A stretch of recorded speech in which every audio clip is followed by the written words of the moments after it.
Everyone avoided his table. Servers pretended not to see him. Managers whispered his name like a warning. And I was told very clearly, do not go near him. He was powerful, wealthy, known for ruining careers with a single complaint. But I was new, exhausted, and desperate for tips. So I did the one thing no one else would. I walked straight up to him. I didn't know that choice would cost me my job, pull me into a world of secrets, and make people powerful enough to silence others start watching me instead. I didn't know the man everyone feared wasn't dangerous because of his temper, but because of what he was hiding. And by the time I realized why he noticed me, it was already too late to walk away. Because once you stop being invisible, you become a target. No one in the restaurant wanted his table. It was just after 6:45 p.m., right in the middle of the dinner rush, when the man walked in. He wore a charcoal gray suit that looked custom-made, the kind that never wrinkled no matter how long someone sat. He chose a seat near the center of the dining room and placed his phone face down on the table. The lighting was warm, designed to make people relax. But the moment he sat down, the atmosphere tightened. Whispers spread almost immediately. That's him, someone murmured near the bar. Servers avoided looking in his direction. One pretended to adjust a tray. Another suddenly remembered a task that didn't exist. Everyone knew who he was, or at least what he was known for. A wealthy investor. A difficult customer. A man famous for impossible standards, sharp words, and absolutely no patience. He didn't raise his voice. He didn't wave anyone over. He simply waited. 5 minutes passed. Then 10. His fingers tapped lightly against the table once, slow and deliberate. His eyes scanned the room, not angry yet. Just observant. Calculating. He noticed how staff shifted their paths to avoid him. How eye contact was broken the second it happened. How no one claimed responsibility for his table. Across the room, the floor manager whispered urgently to 2 experienced servers. Both shook their heads without hesitation. No one wanted the assignment. That was when she stepped out from the back hallway. Her name was Lena. It was only her second week working at the restaurant. Her apron still felt stiff. Her shoes were new but already sore from long shifts. She hadn't yet learned which customers came with invisible warning labels and which ones everyone silently avoided. She stopped near the service station, holding her notepad, watching the situation unfold without fully understanding it. The manager leaned toward her, voice tight. "Don't take table 7, he said quickly. "Just wait." Lena glanced over. The table wasn't causing a scene. The man sat alone, hands folded, posture straight, eyes calm but alert. He wasn't shouting. He wasn't complaining. He was simply being ignored. Something about that didn't sit right with her. Another 10 minutes passed. The dining room buzzed with conversation. Glasses clanked. Orders went out. Table 7 remained untouched. Lena swallowed. She needed this job. Rent was due soon. Her savings were thin. Walking past a customer who had been waiting that long felt wrong, no matter how uncomfortable everyone else was. She took a breath and stepped forward. The manager reached out to stop her, but she was already moving. When she reached the table, the man looked up slowly. His eyes were sharp, assessing her the way powerful people often did, searching for hesitation, for fear. She didn't give him either. "Good evening," Lena said evenly. "I'm sorry for the wait. I'll be taking care of you tonight." For the first time since he'd arrived. The man smiled. Not because she apologized, but because she wasn't intimidated. The room seemed to go quiet around them. Lena stood with her shoulders relaxed, her voice steady, no forced cheer, no unnecessary excuses. Just calm professionalism. Nearby diners pretended not to listen, but everyone was watching. "You took your time," the man said finally, his tone controlled, testing. She nodded once. "You're right. And you deserved better. What can I get started for you this evening?" No flinch. No defensiveness. That surprised him. He leaned back slightly. "Do you always speak so directly?" "I speak clearly," Lena replied. "It prevents misunderstandings." A few steps away, the manager froze. This was exactly how people got fired during their first month. The man glanced briefly at the staff avoiding his table, then back at her. "And if I find your tone disrespectful? Then I would apologize for the misunderstanding," she said calmly. "Not for my intent." Something shifted. Not defiance. Not submission. Boundaries. "Fine," he said after a moment. "Bring me water. No ice. And recommend something good, not something expensive." "I will," Lena said, turning away. As she walked back toward the service station, her heart didn't start pounding until she was out of sight. At the table, the man watched her go. He hadn't come for dinner alone. He had come to observe. And without realizing it, she had just become part of the test. I didn't realize how tense the room was until I walked away from his table. The second I reached the service station, 3 pairs of eyes locked onto me. "What are you doing?" the manager whispered sharply. "That's table 7. "I know," I said, grabbing a glass. "He was waiting." A senior server shook her head. "He always waits. And then he complains." I didn't respond. I filled the glass with water. No ice, exactly the way he asked. My hands were steady, but my thoughts weren't. Everyone spoke about him like he was a storm you couldn't escape once it noticed you. When I returned, he was still sitting perfectly still, watching the room like it belonged to him. I placed the water down gently. "Thank you," he said, studying my face instead of the glass. "Most people don't listen." "I do," I replied. "It's part of the job." That earned me a quiet, almost amused breath from him. He opened the menu but didn't look at it for long. "What do you recommend?" he asked again. I didn't rush to sell him the most expensive dish like others usually did with wealthy customers. I suggested a simple entree, balanced, popular, reliable. He raised an eyebrow. "You're not trying to impress me." "No," I said honestly. "I'm trying to serve you well." For the first time, his expression shifted, not softer, but more curious. "You're new," he said.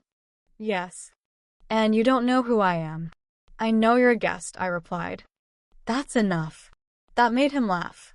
Not loudly. Just a single breath of sound, surprised and genuine. "I'll have what you suggested," he said. "And bring it quickly." "I will." As I walked away, I felt eyes following me again, but this time, not just from the staff. From him. The kitchen buzzed as usual, but I could feel the tension ripple through the staff. Orders flew out. Plates clattered. Yet everyone seemed hyper-aware of one table. When his food was ready, I checked it twice before carrying it out. He watched me set the plate down, examining the presentation. "Looks correct," he said. That was apparently high praise. I nodded and stepped back. "Enjoy." I expected him to dismiss me.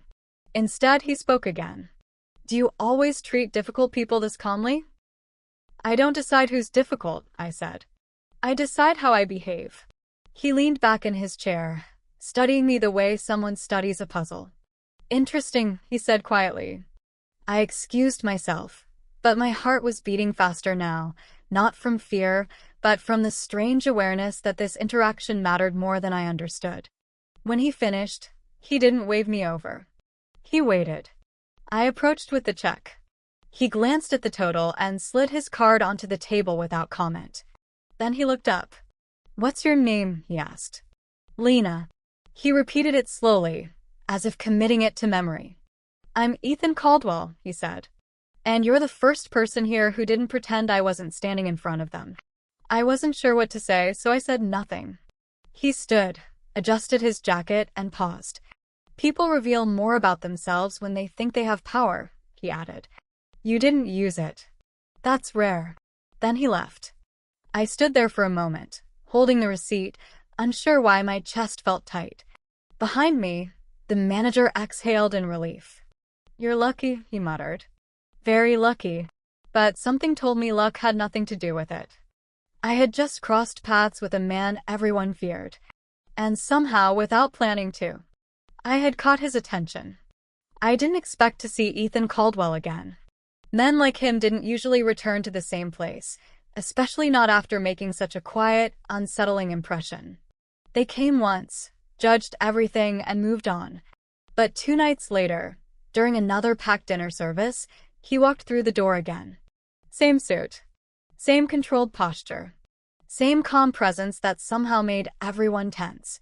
The reaction from the staff was immediate. Whispers. Glances. A sudden reshuffling of assignments. The floor manager stiffened the moment he saw him. "Not you," he said quickly, blocking my path. "I'll handle that table." Ethan didn't sit where he had before. This time, he chose a table by the window. And then, without looking around, he said my name.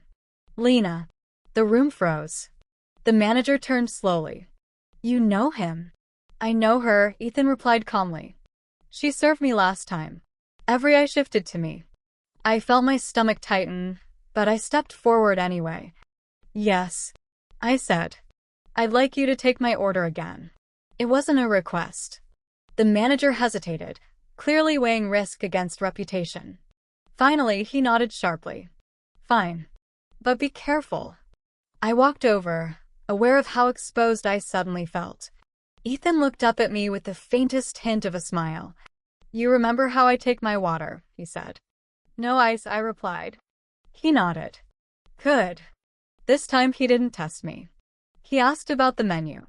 About the chef. About the busiest nights. Normal questions. But the way he asked them made it feel like an interview. "Do you like working here?" he asked casually. "It pays the bills," I said. "And I'm good at it." He studied me for a moment. Being good at something doesn't mean it's where you belong. I didn't answer. I didn't know why that sentence bothered me. As the night went on, I noticed something strange. He didn't complain. Not once. When his food took longer than expected, he didn't comment. When a nearby table was loud, he didn't react.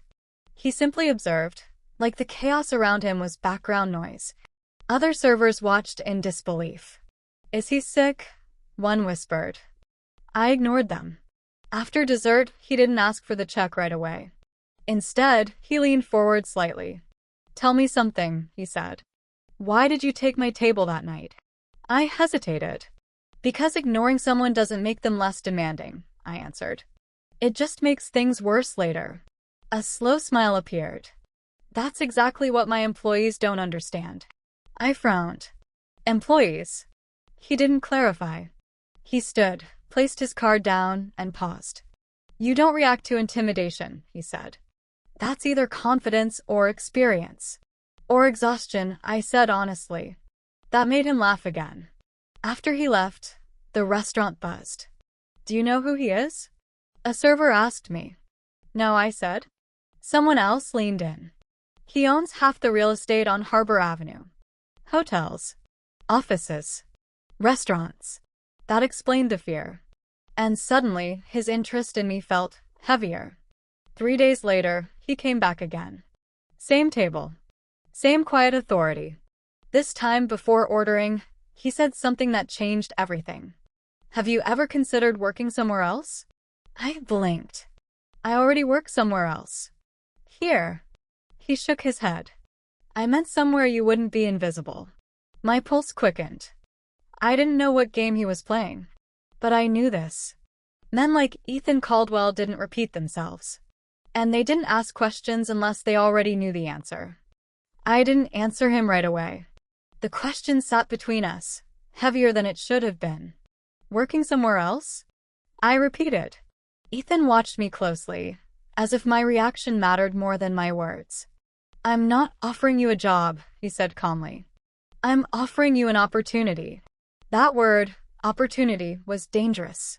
I'd heard it before.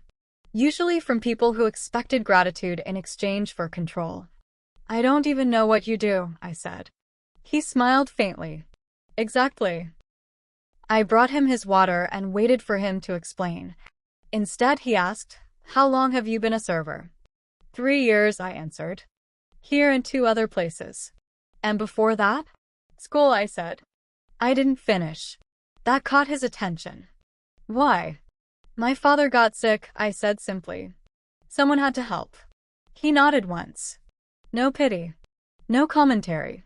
You adapt quickly, he said. That's rare. I wasn't sure if it was praise or assessment. After that night, he didn't come every day, but often enough that his presence became expected. When he entered, the tension followed. When he left, the room exhaled. But his attention never wandered. He spoke to me, and only me. Sometimes it was about food. Sometimes it was about people. Do you enjoy watching them? He asked once, gesturing subtly to the dining room. They don't know they're being judged, I replied. Neither do most employees, he said. I didn't like the implication. One evening, as I cleared his table, he slid a business card across the surface. No logo. No job title. Just a name and a number. I need someone reliable, he said. Someone who notices things. I'm a waitress, I replied. You're observant, he corrected. There's a difference. I didn't touch the card. I can't afford to make mistakes, I said quietly. Neither can I, he replied. That was the first time I felt something shift. Not attraction. Risk. Later that night, the manager cornered me near the lockers. What did he want? He demanded. I don't know, I said. He doesn't just talk to people, the manager snapped. Men like him don't waste time. I thought about the card still sitting on the table. I didn't agree to anything, I said.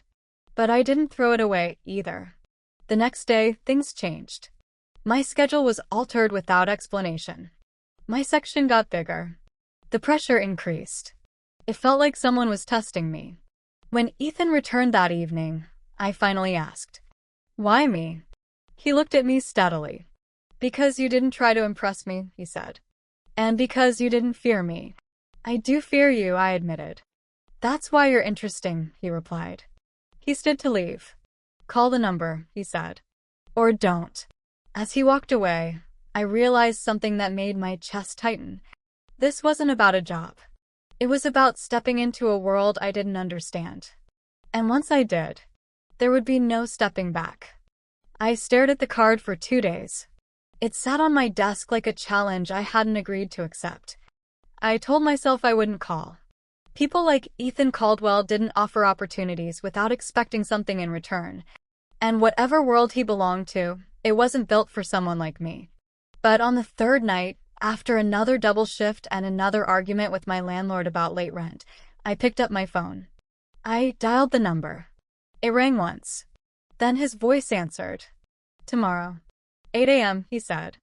3rd floor. Harbor Tower. He hung up before I could respond. Harbor Tower was nothing like the restaurant. Glass. Steel. Silence. The kind of building where people spoke softly and moved quickly, as if time itself was expensive. At the front desk, I gave my name. No questions were asked. The elevator opened to a minimalist office, cold, precise, and intimidating. Ethan was already there. You're on time, he said. I don't like wasting it, I replied. That earned me a look of approval. He didn't sit me down. He walked. Through conference rooms. Past people who avoided eye contact. Through corridors where conversations stopped when he passed. This is Caldwell Group, he said casually. We manage assets. It was vague on purpose. And what exactly would I be doing? I asked. Listening, he replied. Observing. Remembering. I stopped walking. I'm not trained for this. You weren't trained to handle me either, he said. Yet you did. He brought me into a smaller room. A screen lit up with spreadsheets, schedules, messages, things I didn't fully understand. Tell me what feels off, he said. I stared at the data, my pulse rising. At first, nothing stood out. Then I noticed timing inconsistencies. Numbers that didn't align. Conversations that stopped too abruptly. These meetings, I said slowly, they don't match the reports. Ethan watched my face closely. Go on. Someone's hiding something, I said. Not carefully. Just confidently. He smiled. That's what I needed to hear. By noon, my head was spinning. He handed me an envelope. Inside was more money than I made in a week. This is for today, he said. There will be more if you stay. I hesitated. What's the catch? There's always risk, he replied. And silence. I took the envelope. That was the moment I crossed the line. Back at the restaurant that night, everything felt smaller. The noise. The tables. The routines. I realized I was no longer invisible. And that terrified me. When I checked my phone before closing, there was a message from an unknown number. You don't belong there. Walk away. I looked up, heart racing. For the first time since meeting Ethan Caldwell, I understood the truth. This wasn't just an opportunity. It was a warning. And whatever I had stepped into was already watching me. I tried to tell myself the message meant nothing. Anonymous threats were easy to send, easy to ignore. But the next morning, I felt it the moment I stepped outside. Someone was watching. The street looked the same as always. Buses passing, people rushing to work, but my instincts refused to calm down. Every reflection in a window felt intentional. Every sound behind me lingered too long. When I reached Harbor Tower, Ethan was already waiting. You received a message, he said before I could speak. I froze. You're checking my phone now? No, he replied calmly. I know how this world works. He led me into his office and closed the door. They don't like new variables, he continued. Especially ones they didn't choose. I swallowed. So this is my fault. It's your involvement. He corrected. And mine. That day, he didn't ask me to observe. He taught. Who to trust. Who to avoid. Which questions never to ask out loud. You see patterns, he said. That makes you dangerous. I didn't feel dangerous. I felt exposed. By afternoon, the tension was unbearable. A man in a dark suit stood too long near my desk. Another asked questions that didn't match his role. When I mentioned it to Ethan, his expression hardened. Stay close, he said. That was the first time his voice carried warning. After work, he didn't let me leave alone. I can handle myself, I said. He didn't argue. He simply walked beside me. The city felt different with him there. Quieter, sharper, like something waiting for permission to strike. Halfway to the parking garage, a car slowed near us. Too slow. Ethan's hand tightened around my wrist. Keep walking, he murmured. The car moved on. But my heart didn't slow. That night, I couldn't sleep. Every noise outside my apartment sounded deliberate. At 2:14 a.m., my phone buzzed again. This is your last warning. I stared at the screen, shaking. When I didn't respond, another message followed. He won't protect you forever. The next morning, Ethan arrived earlier than usual. You're staying with me, he said flatly. That's not necessary. It is now. I didn't argue. I was too tired to pretend this was still optional. As days passed, my life split in two. By day, I learned more than I wanted to know about influence, leverage, and the cost of silence. By night, I slept in a guest room guarded by locks I didn't recognize and rules I hadn't agreed to. You should walk away, I told him one evening. Before this gets worse. He looked at me steadily. It already is, he said. And I won't abandon someone I brought into it. That was the first time I realized something frightening. Ethan Caldwell didn't just see me as useful. He felt responsible. And in his world, responsibility was dangerous. The incident happened on a Tuesday. Nothing about that morning felt different. I drank my coffee too fast. I forgot my notebook on the counter. Ethan reminded me again to stay close. If anything feels wrong, he said, you leave immediately. I nodded. I always nodded. By noon, the office felt heavier than usual. People whispered more. Doors stayed closed longer. And for the first time since I started coming there, Ethan was invisible. When I checked my phone, there was a message from his assistant. Meeting ran late. Stay where you are. That was when the fire alarm went off. At first, no one moved. Harbor Tower was known for false alarms, tests, drills, mistakes.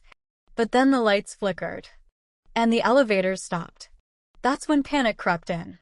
Everyone needs to evacuate, someone shouted. I stood up, heart racing. As I stepped into the hallway, a hand grabbed my arm. Not Ethan's.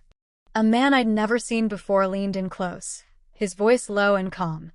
"You shouldn't be here," he said. I tried to pull away. His grip tightened. "You're smarter than you think," he continued. "Smart people know when to leave." Fear surged through me. "Let go," I said. Instead, he pushed something into my hand. A flash drive. "Give this to Caldwell," he whispered, "and forget we ever met." Then he disappeared into the crowd. The alarm stopped minutes later. Security brushed it off as a malfunction. But I knew better. My hands were shaking as I hid the flash drive in my bag. When Ethan finally returned, I told him everything. His expression changed instantly. Not anger. Calculation. "Did anyone see?" he asked. "I don't think so." "That means they wanted you to keep it." He locked his office door and plugged the drive into his computer. Files flooded the screen. Financial records. Hidden transactions. Names I recognized from meetings that suddenly made sense. "This is leverage," Ethan said quietly. "And they gave it to you." "To me?" I asked. "Why not you?" "Because you're the risk they didn't predict," he replied. "And now they've made you visible." That night, things escalated. A car followed us home. This time it didn't slow. It accelerated. Ethan shoved me behind a parked vehicle just as something shattered nearby. Glass. Not gunfire, but close enough to send the message. When the car sped away, my knees nearly gave out. Ethan's face was unreadable. "They're rushing," he said. "That means they're losing control." I stared at him. "And us?" He met my eyes. "We're already past the point of safety," he said. "Now we aim for survival." Later, as I sat alone in the dark, one truth became impossible to ignore. I wasn't just helping him anymore. I wasn't just observing. I was evidence. And if anything happened to me, everything would come down with it. I didn't tell Ethan what I was planning.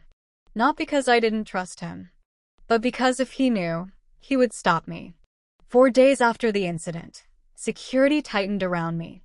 Different routes. Different cars. Different rules. Yet the messages didn't stop. "You're running out of time. He won't choose you." I read them in silence. Because deep down, I knew something they didn't. Ethan wouldn't choose himself.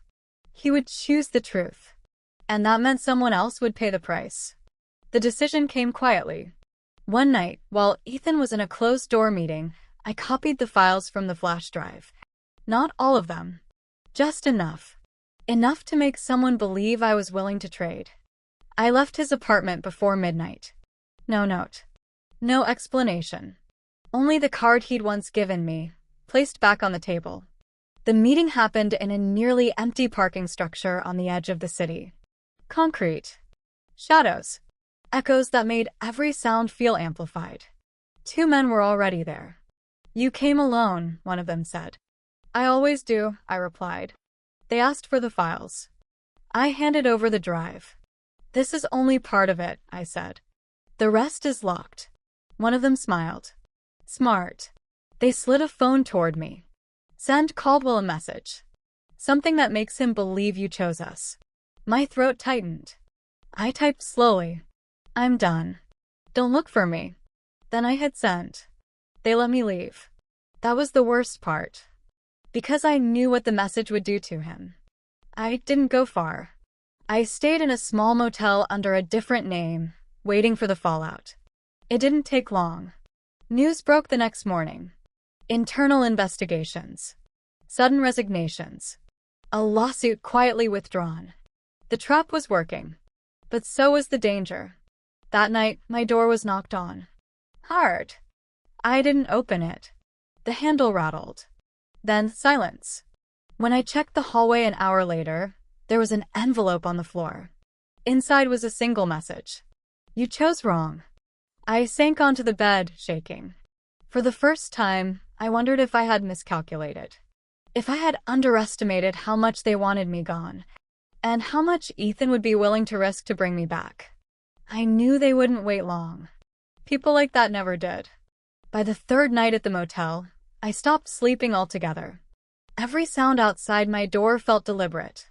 Every passing car made my pulse spike. Just before dawn, my phone buzzed. Unknown number. You should have kept running. I didn't have time to process it. The power went out. The hallway lights died at once, plunging everything into darkness. That's when the door slammed open. I ran, barefoot, down the back stairwell, heart pounding so loudly I could barely hear my own breathing. Someone shouted behind me. Footsteps echoed, fast and close. I pushed through the emergency exit and into the cold air. A car engine roared to life. Headlights cut through the darkness.